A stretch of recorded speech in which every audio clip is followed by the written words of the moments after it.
सास बहू की 3 गर्भवती गाय। पहली किरण के साथ सूरज की रोशनी गांव को उजागर कर रही थी। तभी छबीली कहती है, पूरा गांव नींद से जाग चुका है, पर मेरी आलसी बहू अभी भी पलंग तोड़ रही है। कमरे में सो रही कामिनी के कानों में सास की आवाज एकदम साफ सुनाई दे रही थी।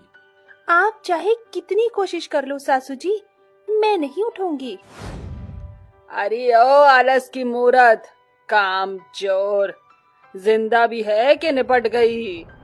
गुस्से से आग बबूला होकर कामिनी बाहर निकलकर कहती है, क्या हुआ सासू माँ? कौन सी आफत आ गई जो गला फाड़कर सुबह सवेरे कानों से खून निकाल रही है? सभी के घर की बहू 4 बजे उठती है और एक तू है जो महारानी की तरह टांग फैलाकर पसरी रहती है। पहले बेटी से बहू बनी, बहू से लक्ष्मी और लक्ष्मी से बाई बनकर रह गई हूँ। मेरे अंदर की लक्ष्मी बाई को मत जगाइए, वरना आपको आंगन की इसी मिट्टी में मिला दूंगी। फिर क्या था, दोनों सास बहू में जमकर भिड़ंत शुरू हो जाती है। अरे बहू है कि चंडालनी, कितनी बेरहमी से मेरे बाल नोच डाले। आपने भी कौन सा मेरी आरती उतारी है? हल्ला सुनकर दोनों के पति आंगन में आते हैं। सुबह सुबह क्या महाभारत शुरू कर दी दोनों ने? मैं कहती हूँ छोड़ो मुझे, आज मैं इस डायन की नाक काट दूंगी। मैं सतयुग की सीता नहीं जो तुम्हारे जुल्म सहूंगी सासू माँ। अब तो घर का बंटवारा होकर रहेगा। हो ही जाए बंटवारा, रोज रोज के कलेश से तो यही अच्छा है।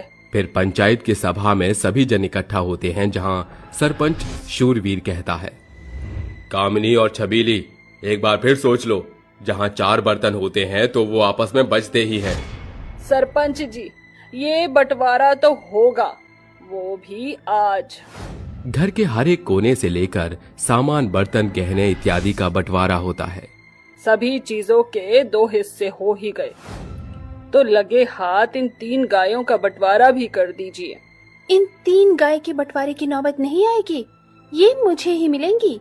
बंद करो तुम दोनों चूहे बिल्ली की तरह झगड़ना। इस वक्त तुम्हारी तीनों गाय गर्भवती हैं। इनके बच्चिया के जन्म तक इन गायों का बंटवारा टाला जाता है।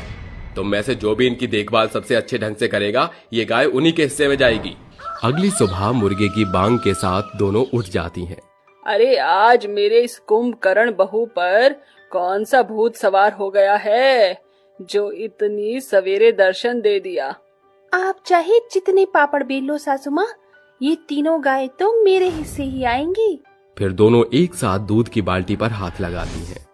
बाल्टी छोड़, हाथ पहले मेरा पड़ा था, नजर पहले मेरी पड़ी थी। उन तीनों गायों का दूध तो मैं ही निकालूंगी, आप उनका गोबर उठाइए, समझी? छबीली बिना किसी आनाकानी के हाँ कर देती है। सासू माँ के दिमाग में तो कोई खिचड़ी पक रही है। कामिनी खाली बाल्टी और छबीली गोबर की टोकरी उठाकर गौशाला पहुंचती है। लाली, तू तो मेरी एकदम सीधी गाय है ना, मुझे दूध निकालने देगी ना? कामिनी दूध की बाल्टी लगाकर जैसे ही दूध निकालने आगे बढ़ती है, गाय उसको जोर से दुलत्ती मारती है। हाय रे, मेरी कमर! ये तीनों गाय तो बड़ी मरखा है और चिड़चिड़ी हो गई है। तेरे जैसी लुगाई के बस की नहीं, एक साथ 3 गर्भवती गायों का दाना, पानी, गोबर करना। दूर हट। छबीली उन तीनों गायों को चारा खिलाती है और उनका गोबर उठाकर सारा गौशाला साफ करती है। तीनों गाय के गर्भावस्थ के महीने बढ़ते ही वो दूध देना बंद कर देती हैं। फिर छबीली कहती है, आज गौशाला को साफ सुथरा करने की जिम्मेदारी तेरी है बहू रानी। हाँ हाँ, याद है मुझे। कामिनी मुंह सड़ाकर गौशाला में जाती है, जहां चारों तरफ गायों का गोबर बिखरा पड़ा होता है और मक्खियां भिन भिना रही थी। जोश जोश में बोल तो दिया कि इन गायों की देखभाल कर लूंगी, पर कहीं इस गोबर की बदबू सी में यही ढेर न हो जाऊं। कुछ दिनों की बात है कामिनी, आज इस गर्भवती गाय की सेवा करेगी तभी तो कल मेवा मिलेगा। वो नाक सिकोड़कर पूरी गौशाला को साफ करती है और कहती है, अरे इन 3 गायों ने एक साथ गर्भवती होकर काम बढ़ा दिया है। इनके लिए चारा बनाने में घंटा भर लगेगा। सासू माँ से मदद भी नहीं ले सकती। कामिनी तीनों गायों को चारा खिलाती है और फिर उनको नदी में से पानी भरकर पिलाती है। समय गुजरता है। इस तरह एक दिन कामिनी तो एक दिन छबीली उन तीनों गर्भवती गायों की देखरेख और गौशाला की साफ सफाई का काम किया करती थी। कई महीने गुजर जाते हैं। एक रात तीनों गायें जोर शोर से गुहार लगाती हुई कहती हैं। दोनों सास बहू वहां आकर कहती हैं, ये तीनों गाय तो बड़ी पीड़ा में दिख रही हैं। राजेश बेटा, जल्दी से भीमा को बुला ला, गायों के बछड़े देने का समय आ गया है। तीनों गाय एक साथ बछिया को जन्म देती हैं। अरे मुबारक हो चैन सुख भाई साहब, तुम्हारे परिवार में 3 बच्चियां और बढ़ गईं। शुक्रिया भाई। फिर छबीली थाली पीटते हुए कहती है, जिसका मुझे था इंतजार, जिसके लिए दिल था बेकरार, वो घड़ी आ गई हाय। अरे माँ बंद करो ये टन, इसके शोरगुल से हमारी गायों की बच्चियां डर रही हैं। अरे छबीली बहन, इतनी उतावली मत होइए, अभी आपको इनके खान पान का खास ख्याल रखना होगा, वरना ये दूध नहीं दे पाएंगी।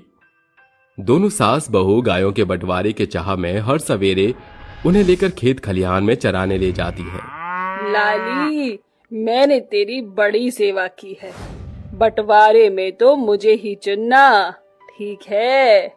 छबीली की बात सुन लाली पूंछ उठाकर सिंग हिलाने लगती है। तुम इन गायों को चाहे कितनी भी पट्टी पड़ा लो सासू माँ, ये तीनों गायें तो मेरे ही बंटवारे में आएंगी। इनका दूध घी मलाई बेचकर मैं अमीर हो जाऊंगी और आपके हाथ लगेगा ठेंगा।